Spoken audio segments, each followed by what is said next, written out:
Marriage वाली बहू। सुबह का वक्त था और सरला जी काफी उदास चेहरा लिए हुए पार्क में बैठी हुई थी। तभी उनकी सहेली सुमन वहां पर आती है। क्या हुआ सरला जी, आज मॉर्निंग वॉक करने का इरादा नहीं है क्या? इस तरह चुपचाप क्यों बैठी हैं?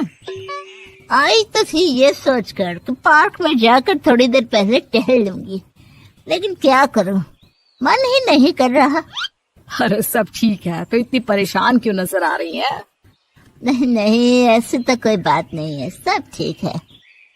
अरे भाई, अब तो आपको खुश नजर आना चाहिए। अभी कुछ महीने पहले तो बेटे की शादी हुई है, घर में नई बहू आई है, आपके चेहरे पर तो रौनक नजर आनी चाहिए। अरे छोड़ो भी, आजकल की बहुओं के बारे में क्या बताऊं आपको। क्यों, क्या हुआ बहन जी, कोई परेशानी है क्या? कुछ किया क्या बहू रानी ने? अरे भाई, अभी तो शादी को 6 महीने हुए हैं।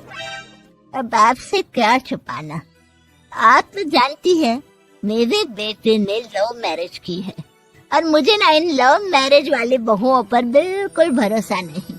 ना जाने कब मेरे बेटे के कान भर दे। अरे लेकिन सरला जी, आपके बहू बेटा तो आपके साथ ही रहते हैं, फिर आपको इस बात का डर क्यों है? पता नहीं क्यों बहन जी, अभी तो मुझे अपनी बेटी दीपाली की भी शादी करनी है। बस इसी बात को सोचकर परेशान रहती हूँ। ये लव मैरिज वाली बहू पता नहीं कितने दिन परिवार में एडजस्ट कर पाएगी। कल को अगर बेटे को लेकर दूसरी जगह चले गई तो क्या होगा? अरे हाँ, याद आया, दीपाली तो दिल्ली में नौकरी करती है ना? हाँ हाँ, बहुत अच्छी नौकरी लगी है उसकी।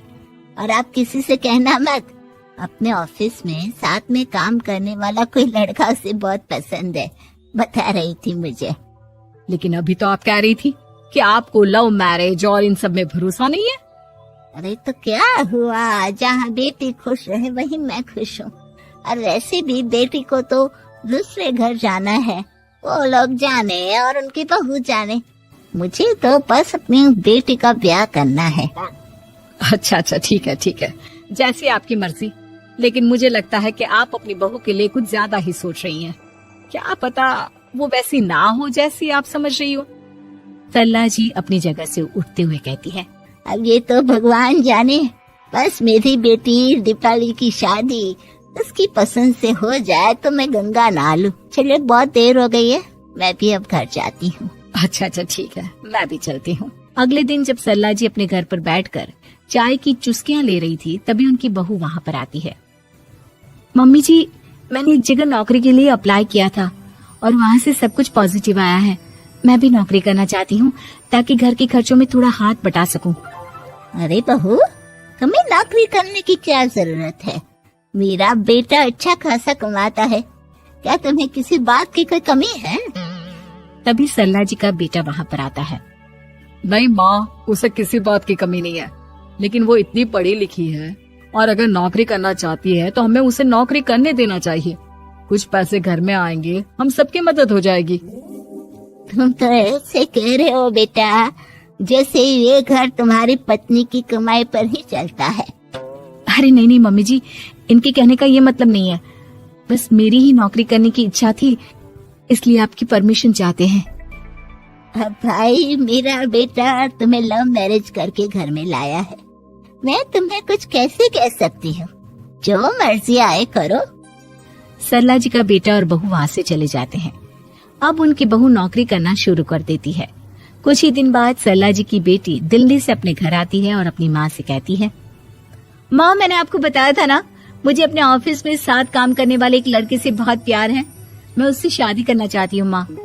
हाँ हाँ, तो मैंने कब मना किया?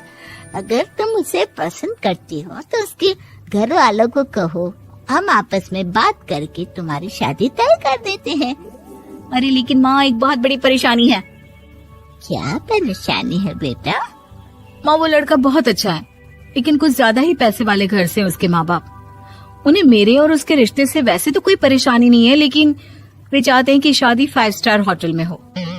अरे ऐसे कैसे, हम तो मिडिल क्लास लोग हैं, हमारे लिए 5 स्टार होटल में शादी करना कोई आसान काम थोड़ी ना है। लेकिन माँ, मैं क्या करूँ? मैंने उनसे बात करने की बहुत कोशिश की, बस एक इसी जगह बात अटक गई है। साफ साफ कह दो बेटा, शादी करनी है तो ठीक है, लेकिन ये 5 स्टार में शादी करने वाली शर्त मैं नहीं मान सकती। अरे कैसी बात कर रही हैं आप मम्मी जी? अगर दीपाली को कोई लड़का पसंद है तो हम उनकी शादी के लिए पूरी कोशिश करेंगे, और अगर बात पैसों की है तो कोई परेशानी नहीं है। हाँ हाँ, तुम्हें तो बस बहुत आसान लगता है सब। जिस तरह तुमने मेरे बेटे से इतनी आसानी से शादी कर ली, सारे काम उतने आसानी से नहीं होते। समझ में आया? हर काम करने में पैसे लगते हैं। लेकिन माँ, मैं उस लड़की को बहुत पसंद करती हूँ। सही बात है बेटा, लेकिन तुम उस लड़के से साफ साफ कह दो, अगर उसे तुमसे शादी करनी है तो अपने घर वालों को मनाए। अगर नहीं मना सकता तो तुम दोनों अपनी गृहस्थी अलग से कहीं सेट कर लो। कोई जरूरत नहीं है अपने माँ बाप के साथ रहने की। मम्मी जी, ये आप क्या कह रही हैं? मैं भी तो आपके बेटे के साथ लव मैरिज करके आई हूँ। अगर मैंने भी ऐसा ही किया होता तो? अब तो मुझे उल्टा जवाब देने लगी। देखो बहू, मैं तुम्हारी सास हूँ, मुझसे ठीक से बात करो। लेकिन माँ, भाभी ठीक तो कह रही हैं। हाँ, अगर बात शादी के खर्च की है तो मैं उस लड़के से कुछ कह सकती हूँ, लेकिन उससे अपने घर वालों से अलग होने के लिए कहना, ये सही होगा क्या? आप तो समझिए माँ। और वैसे भी मम्मी जी, मैंने कुछ महीने पहले जॉब करना शुरू कर दिया था और अपनी पूरी सैलरी बचा कर रखी है। आप चिंता मत कीजिए, मैं दीपाली की शादी में कोई कमी नहीं होने दूंगी। तुम अपनी सारी तनख्वाह मुझे मेरी बेटी की शादी का खर्च करने के लिए दे दोगी?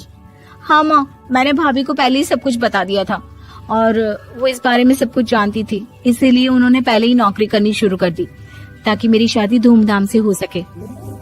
तभी सरला जी का बेटा वहाँ पर आता है। देखा माँ, जैसा हम हर समय समझते हैं वैसा होता नहीं है। आपको लव मैरिज करने वाली बहू से नफरत थी ना, लेकिन अपनी ही बेटी की लव मैरिज पर आपको कोई एतराज नहीं था। ये तो गलत बात है ना। हाँ बेटा, सही कह रहे हो तुम। बहू, मुझे माफ कर दो, मैंने तुम्हारे बारे में गलत सोचा। आज से मैं बहू और बेटी में कोई फर्क नहीं करूंगी, और अपनी लव मैरिज वाली बहू से तो बिल्कुल नफरत नहीं करूंगी।